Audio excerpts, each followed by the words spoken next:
Good day everyone, I am Jenny Mendoza, and in this video we will discuss the continuity of a composite function and the continuity on an interval.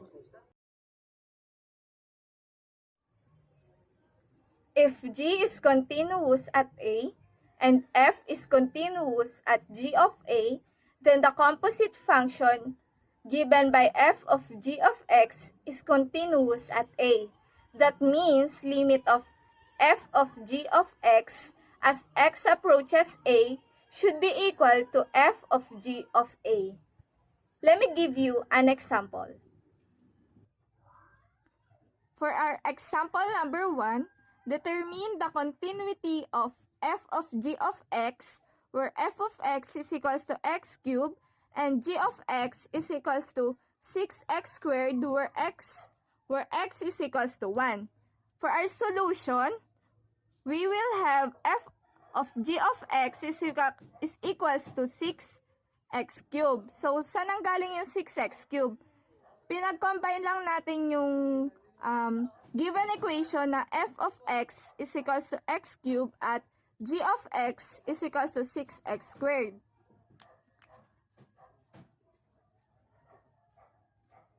So, dahil ang given natin ay yung x ay equals sa 1, sasubstitute lang natin yung 1 sa x dito. So, 6, yung x, sasubstitute natin ng 1, tapos cube.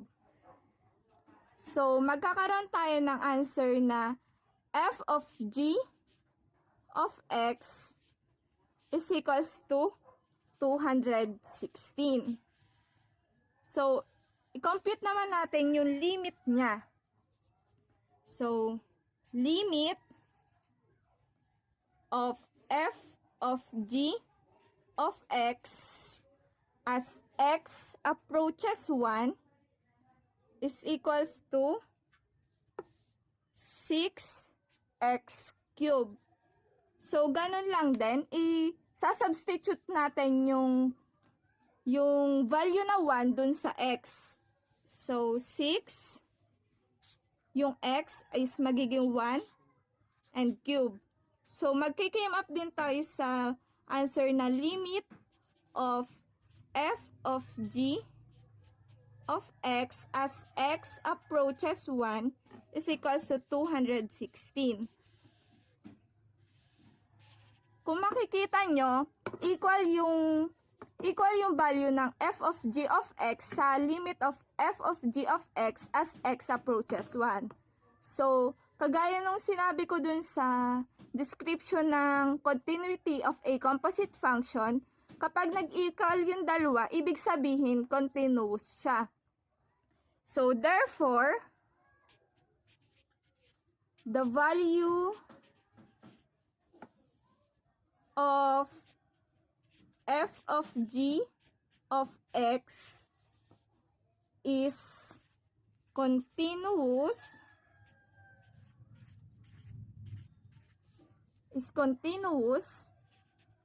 at 1. For our example number 2, determine the continuity of f of g of x equals sine x squared where x is equals to 4. For our solution,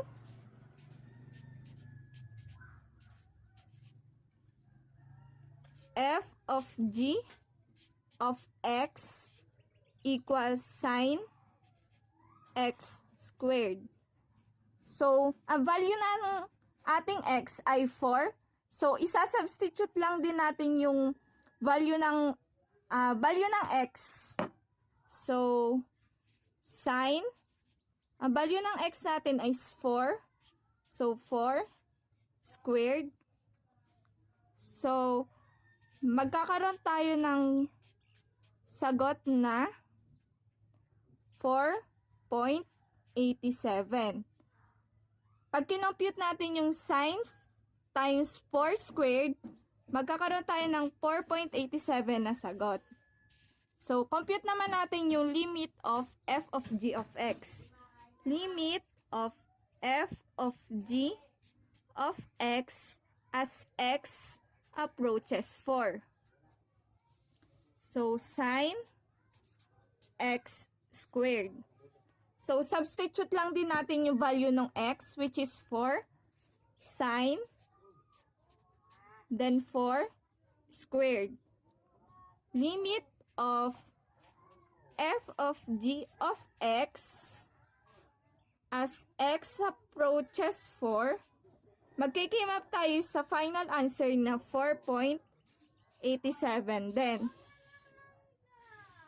And dahil equal yung dalawa, yung f of g of x at limit of f of g of x as x approaches 4, magko-conclude tayo na therefore, the function f of g of x equals sine x squared is continuous at 4.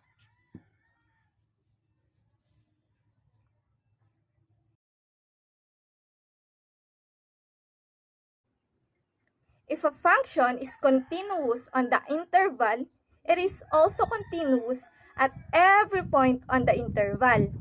Function f of x is said to be continuous at x is equals to a or x is equals to b if limit of f of x as x approaches a is equals to f of a and limit of f of x as x approaches b is equals to f of b.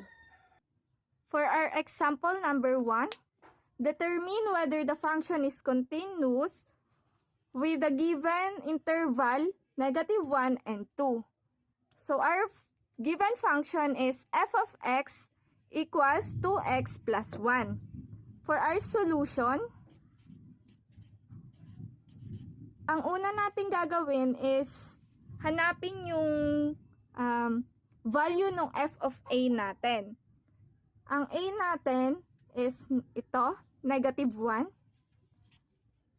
F of a equals, i-copy lang natin yung given equation ng f of x natin na 2x plus 1. So, substitute lang yung given value ng a natin, which is -1. Sa-substitute natin siya dun sa x. -1 plus 1. So, 2 times -1 is -2 plus 1. So, ang ating f of a is -1. Tingnan naman natin yung value ng limit of f of x. Limit of f of x as x approaches -1. Bakit -1? Kasi yun yung a natin. So, 2x plus 1. So, substitute lang uli, -1 plus 1. 2 times -1 is -2 plus 1. Limit of f of x as x approaches -1 is equals to -1 also.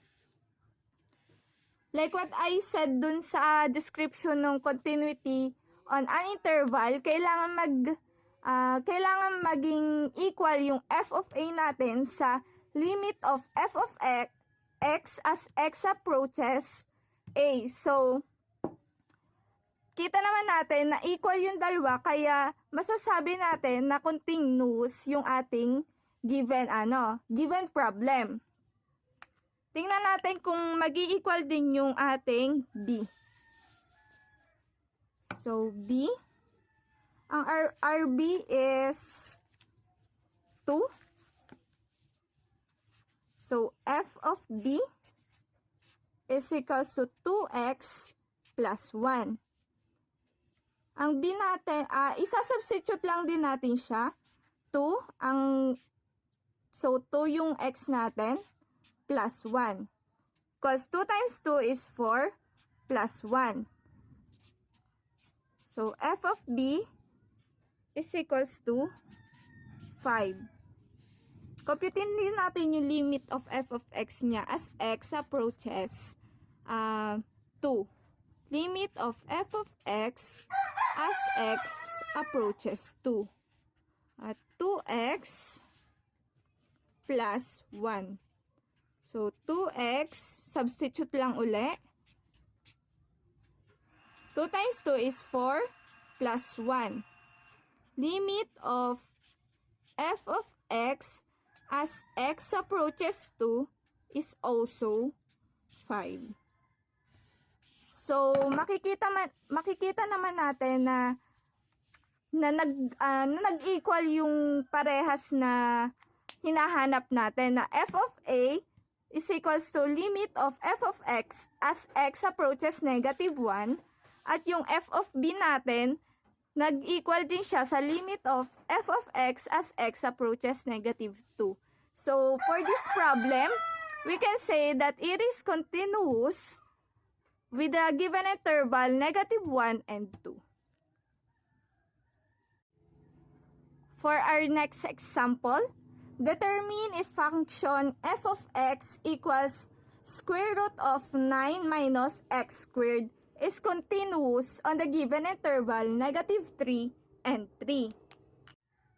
Kagaya nung nauna nating example, ang una nating hahanapin is yung value ng f of a. So, ang a natin is negative 3. F of a, copy lang natin yung given function natin. Square root of 9 minus x squared. So, substitute lang uli. 9 minus, ang value ng x natin is negative 3 squared. So, our f of a is square root of 9 minus negative 3 squared is 9. So, f of a is equals to 0. Computin naman natin yung limit of f of x niya as x approaches negative 3. As x approaches negative 3 equals square root of 9 minus x squared. Ganun lang uli, isasubstitute lang natin yung negative 3 dun sa x. Negative 3 squared. Then, 9. Negative 3 squared is 9. So, limit of f of x as x approaches negative 3 is also 0. So, makikita nyo na equal uli siya. So, f of a, our f of a is equals to limit of f of x as x approaches negative 3. So, i-check din natin kung mag-i-equal yung f of b natin doon naman sa limit of f of x rather as x approaches 3. So, our b is 3.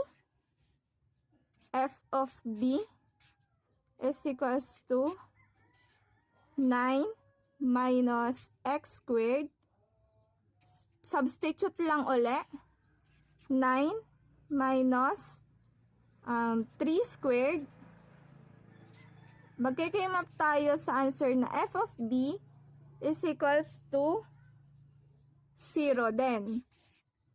Kasi kung i-square natin yung 3 natin is 9. So, 9 minus 9 is 0 din.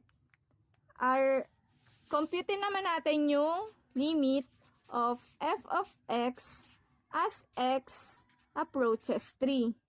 So, ganun uli. Substitute lang natin yon. 9, 3 squared.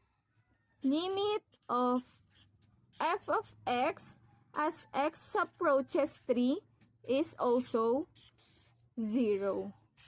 So, kitang-kita naman na lahat sila equal sa isa't isa.